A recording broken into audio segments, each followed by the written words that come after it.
4 minute में आपको बताऊंगा ये इब्राहिम एकॉर्ड क्या है, इसमें कौन से मुल्क शामिल हुए, कौन से नहीं, और डोनाल्ड ट्रंप क्यों चाहता है कि सारे दुनिया के जो अरब ममालिक हैं वो इसमें शामिल हो जाएं। देखिए, सबसे पहले आपको इसके नाम को समझना है कि इसको इब्राहिम एकॉर्ड जो है वो आखिरकार क्यों कहा जा रहा है। और दुनिया के अंदर ना 3 बड़े मज़ाहिब हैं जिन्हें इब्राहिमी मज़ाहिब जो है वो कहा जाता है, जिसमें हमारा इस्लाम है, यहूदियत है और ईसाईयत है।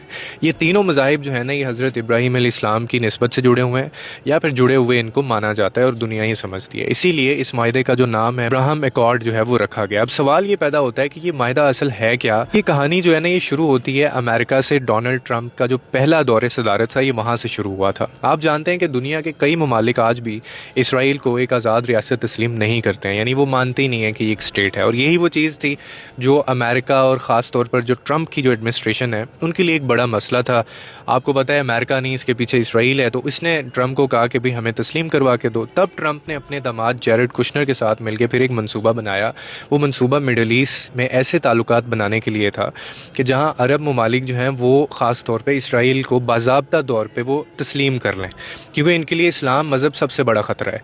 और यहाँ से ये शुरू होता है जनाब अली इब्राहिम एकॉर्ड, जिसकी अब बाकायदा बात होनी शुरू होगी। यानी सादा अल्फाज में जो मुल्क इसराइल को एक आज़ाद रियासत मान लेगा या उसके साथ वो ताल्लुकात कायम करेगा वो इस माहदे का हिस्सा बन जाएगा। और सबसे पहले इसके ऊपर जो है ना वो दस्तखत किए हैं मुत्तहिदा अरब अमारात ने और बहरीन ने, बाकायदा इसके ऊपर उन्होंने दस्तखत भी कर दिए। बाद में इसमें सूडान भी शामिल हुआ, फिर मराकश भी शामिल हो गए। दूसरा सवाल ये पैदा होता है कि इनको बदले में क्या मिलेगा। बदले में जनाब इनको वही इकनॉमिक ग्रोथ मिलेगी, इनका इसराइल और अमेरिका के साथ ट्रेड बढ़ेगी, ये उनको रीजनल सिक्योरिटी मुहैया करेंगे। जो टैरिफ आए दिन ट्रंप लगा देता है किसी के ऊपर भी, उनको छूट मिलेगी इसमें।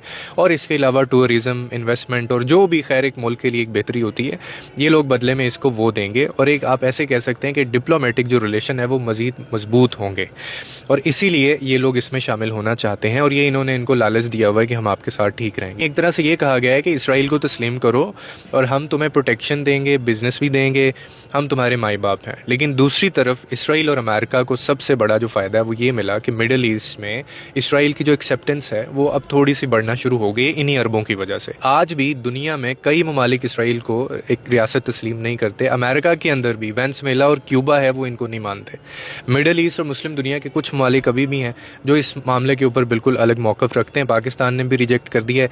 उसकी वजह हमारा एक मजहबी और हमारा कुरान, हमारा मज़हब और हमारे लोगों का जो एक अकीदा है। इसका सबसे बड़ा जो मकसद है ना वो सिर्फ एक ही है कि डोनाल्ड ट्रंप ये चाहता है कि इस दुनिया के ऊपर जो 3 बड़े जो मज़हब हैं, जैसे इस्लाम है, यहूदियत है, ईसाईयत है, वो ये सब को इकट्ठा करे और एक मज़हब के अंदर वो मर्ज करते। जैसे कि कंपनियां मर्ज नहीं होती हैं, जैज़ उसमें मर्ज हो गई, वो यूफोन जैज़ में और